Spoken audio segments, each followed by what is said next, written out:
katika sisi kakasi mmoja akatoka na machozi wala ubishay min qatarat yatma li rabbih, akilia na Mwenyezi Mungu Subhanahu wa Ta'ala.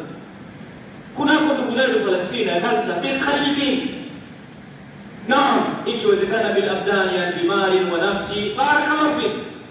Lakini umeshindwa kabisa, lazima utengeneze mfumo fulani wa kuishi kuna kitu. Na alhamdulillah sasa hivi kuna njia nyingi zinatumika namna ya kuweza kufikisha saada kwa ndugu zetu Palestina. Na tena kuna baadhi ya wengine tunao humu ambao wanaweza kulifanya hilo jambo.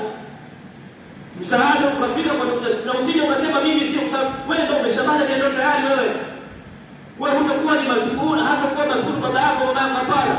Alana anta al-mas'ul al-awwal, wewe ndio mas'ul wa kwanza kwa nafsi yako,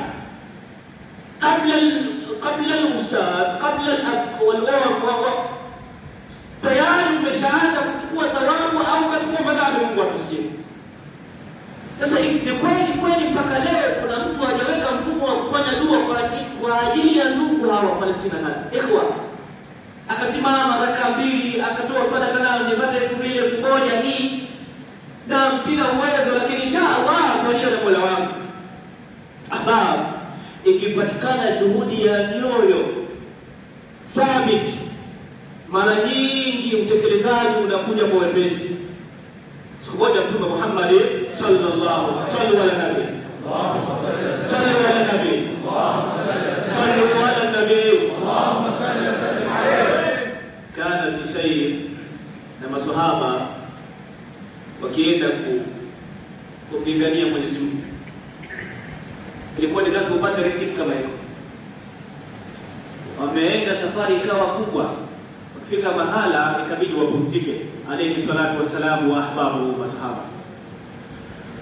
Mtume alayhi salatu wassalamu akaenda kutafuta nafasi sehemu ya mti kubwa, na baadhi ya masahaba baada ya kufika tu wamechoka hoi, ikabidi walale popofu, sikizi ule wa moja kwa moja kikoroma. Subhanallah. Nazungumza alayhi salatu wasalam Miqdad radiyallahu ta'ala, Miqdad radiyallahu ta'ala, baada ya kuwa ameshitushwa na yeye kashtuka, anaangalia kwa Mtume alayhi salatu wasalam, anaona lakini anatazama kwenye Mtume sallallahu alaihi wasallam, yabki wa yusalli, yarka wa yasjud, akimlilia Mola wake, akimbembeleza Mola wake.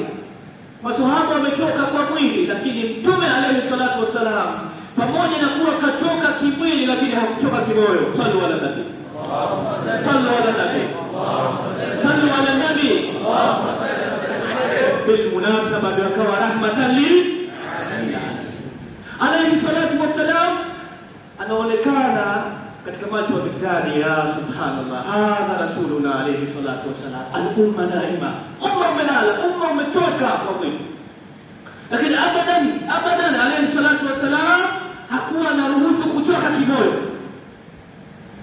Sasa wewe tusiweze kimwili, tusiweze kimali, batia kwa vitu vinavyoonekana, lakini ya akhi laka qalbu, لك قلب، والله لا ينظر إلى صوركم، لا ينظر إلى صور، بل ينظر إلى أين النوايا، من محل النوايا من الله أكبر. Sasa ukiwa swali kweli katika moyo, Allah anakujua, Allah anakuona, Allah anakutambua. Wa fi kitabika, utakuta malipo yako. إلا من أتى الله بقلب لا ببدن، إلا من أتى الله بقلب لا sikuwa atakayekuja kwa Allah, kumjia Allah akiwa na moyo ulio salimika, msafi, sio mwili msafi, si viungo vilivyokuwa safi na hivyo.